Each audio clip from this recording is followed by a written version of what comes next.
Hello friend, Bihar PSC centre में आपका स्वागत है। तो फ्रेंड्स, मॉडर्न हिस्ट्री का क्लास हो रहा था। आप किसी भी एग्ज़ाम की तैयारी कर रहे हैं, बीपीएससी और बीएसएससी, आप किसी भी लेवल की तैयारी कर रहे हो, सभी के लिए है, क्योंकि मॉडर्न हिस्ट्री सभी एग्ज़ाम में आता है। और ये सारे क्वेश्चन जो है इम्पोर्टेंट है, क्योंकि ये सारे क्वेश्चन प्रीवियस ईयर में पूछा जा चुका है। तो चलिए बिना टाइम वेस्ट किए हुए आज हम क्वेश्चन नंबर 441 से स्टार्ट करेंगे। इससे पहले का क्लास हो चुका है, प्लेलिस्ट बना हुआ है, आप जाकर के चेक ज़रूर करें और देखिए भी। क्वेश्चन नंबर 441, भारतीय राष्ट्रीय कांग्रेस के त्रिपुरी सम्मेलन में वर्ष 1939 में सुभाष चंद्र बोस को कांग्रेस का अध्यक्ष चुना गया था। यह जो त्रिपुरी है वो कहाँ पे है? तो त्रिपुरी जो है वो जबलपुर में है। राइट आंसर सी हो जाएगा। और हमने बोला था पहले ही, ऊपर में लिखा हुआ एक्सप्लेनेशन के साथ। तो देखिए इसका एक्सप्लेनेशन। त्रिपुरी सम्मेलन जो है मध्य प्रदेश के जबलपुर में त्रिपुरी नामक स्थान पर सन 1939 में आयोजित किया गया था। और इस सम्मेलन में नेताजी सुभाष चंद्र बोस को कांग्रेस का अध्यक्ष चुना गया था। और यही वह सम्मेलन था जब नेताजी सुभाष चंद्र बोस दूसरी बार कांग्रेस के अध्यक्ष चुने गए थे। और त्रिपुरी सम्मेलन में भारतीय राष्ट्रीय कांग्रेस के अध्यक्ष पद हेतु सुभाष चंद्र बोस ने पट्टाभी सीतारामैया को पराजित किया था। चलते हैं नेक्स्ट।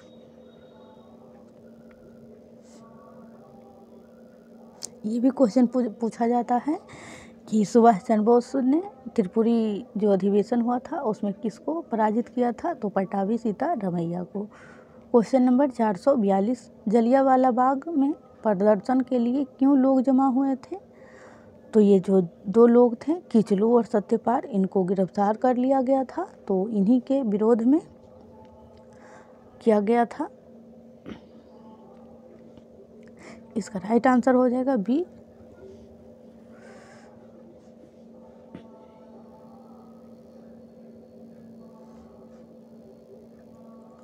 तेरह अप्रैल 1919 को अमृतसर के जलियांवाला बाग में रॉलेट एक्ट अंग्रेज़ों की दमनकारी नीतियां थी, जिसमें कि बिना वकील बिना दलील के गिरफ्तार कर लिया जाता था। इसी कानून को हम रॉलेट एक्ट के नाम से जानते हैं। और दो नेताओं ने सवाल और सैफुद्दीन किचलू की गिरफ्तारी के विरोध में एक सभा रखी गई, जिसमें कुछ नेता जो हैं भाषण देने वाले थे। शहर में कर्फ्यू लगा हुआ था और फिर भी इसमें सैकड़ों लोग ऐसे भी थे जो बैसाखी के मौके पर परिवार के साथ मेला देखने या फिर शहर घूमने के लिए आते हैं, वो भी थे। और सभा की खबर सुनकर वहाँ पहुँचे थे और इन सब पर गोली चला दी गई थी। और फ्रेंड्स, अगर आप चैनल पर पहली बार आए हैं तो प्लीज़ चैनल को ज़रूर सब्सक्राइब कर लें और वीडियो अच्छा लगे तो ज़रूर लाइक करिएगा, क्योंकि एक वीडियो बनाने में बहुत ही मेहनत का काम है फ्रेंड्स। और सारे पॉइंटों को सही तरीके से समझाना भी। और फ्रेंड्स, इस चैनल पे सारे जो विषय हैं, हिस्ट्री, पॉलिटी, ज्योग्राफी, तो चैप्टर वाइज है और कम्प्लीटली है, तो आप उसे ज़रूर देखिएगा। और जो कंप्लीट नहीं है हम उसे कंप्लीट ज़रूर करवा देंगे। तो चलिए क्वेश्चन नंबर 443, मैं एक समाजवादी और गणतंत्रवादी हूँ और मुझे जो है राजा और राजकुमारों पे विश्वास नहीं है। यह जो वक्तव्य कहा है वो कहा था जवाहरलाल नेहरू ने, यानी कि इसका राइट आंसर डी हो जाएगा।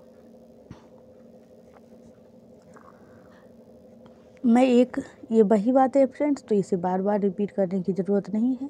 और एक पॉइंट जो इसमें आपके लिए ज़रूरी है वो है, नेहरू जी ने सर्वप्रथम बांकीपुर के अधिवेशन में एक कांग्रेस प्रतिनिधि के रूप में भाग लिया।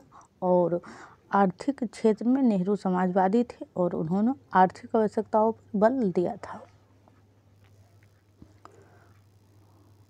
क्वेश्चन नंबर 444, निम्नलिखित में से किस भारतीय राष्ट्रीय कांग्रेस के अधिवेशन में जवाहरलाल नेहरू ने समाजवादी को भारत के समस्याओं को हल करने की कुंजी बताया? तो ये जो अधिवेशन था वो था लाहौर।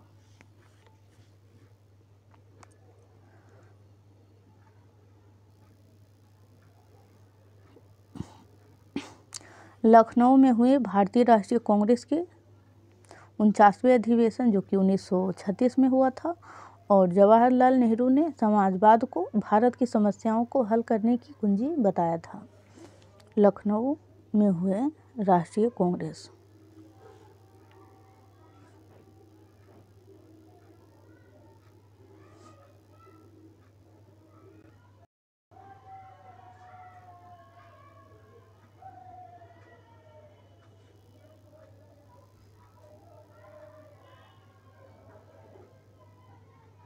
फ्रेंड्स, आप यही आंसर राइट मानिएगा, लाहौर वाला।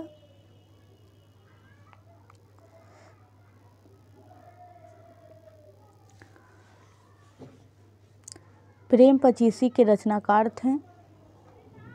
Question number 445।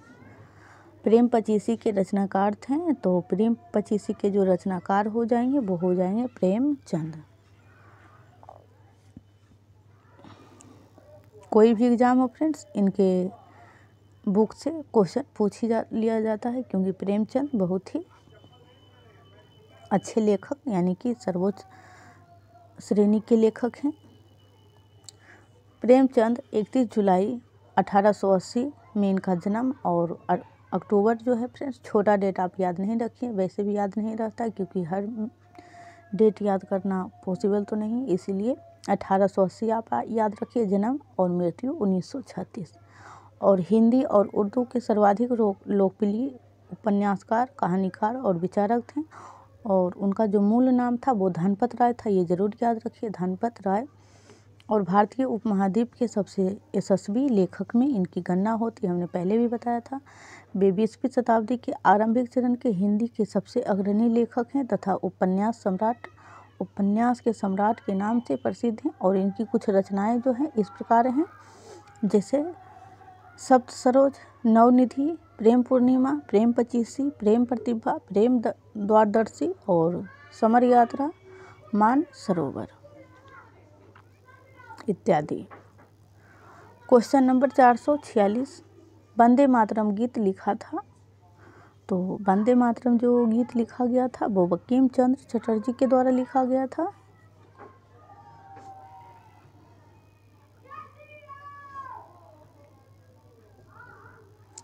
वंदे मातरम जो है बंकिम चंद्र चटर्जी के द्वारा प्रसिद्ध लेखक है। आनंद मठ से इस वाक्य को लिया गया है। और गुरुदेव जो हैं रविंद्रनाथ टैगोर ने जन गण मन लिखा था, जो भारत के राष्ट्रगान है।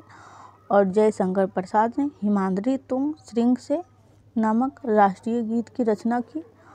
और बंकिम चंद्र चट्टोपाध्याय द्वारा संस्कृत बांग्ला मिश्रित भाषा में रचित इस गीत का प्रकाशन जो है 1882 के उनके उपन्यास आनंद मठ में अंतर्निहित गीत के रूप में हुआ था।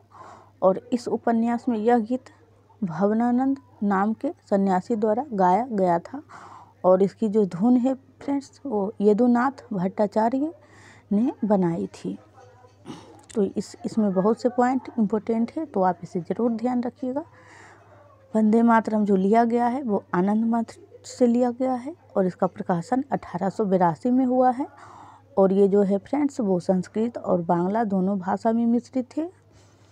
और इसे जो मतलब धुन दिया था वो यदुनाथ जी थे। और इन उपन्यास के जो गीत है वो भवानंद नामक ने सन्यासी ने गाया था, भवानंद। चलते हैं नेक्स्ट। Question number 447।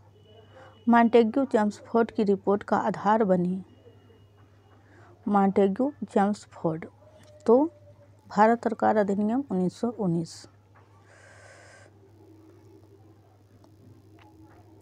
जुलाई 1918 में मॉन्टेग्यू चेम्सफोर्ड रिपोर्ट प्रकाशित की गई। यह रिपोर्ट जो है 1919 के भारत सरकार अधिनियम का आधार बनी। और इसी के आधार पर ब्रिटिश संसद ने 1919 में भारत के औपनिवेशिक प्रशासन के लिए नया विधान बनाया, जो कि 1921 में क्रियान्वित किया गया। Question number 448। निम्नलिखित में से कौन सा एक इतिहास के विषय में कार्ल मार्क्स के दृष्टिकोण का संक्षिप्त वर्णन करता है? तो इसका जो राइट आंसर हो जाएगा वो हो जाएगा इतिहास जो है वो शोषक और शोषितों वर्गों के बीच का संघर्ष यानी कि सिलसिला है। और बात बिल्कुल सही है, क्योंकि आप प्राचीन काल या फिर उससे भी पीछे चले जाएंगे तो ऐसा ही होता है। हर शासक जो है वो जो शासन मतलब जो वहाँ के लोग होते हैं उनका शोषण शुरू से ही चला आ रहा है अब तक, और अभी भी वैसा ही है, भ्रष्टाचार के रूप में फैला हुआ। चलते हैं नेक्स्ट।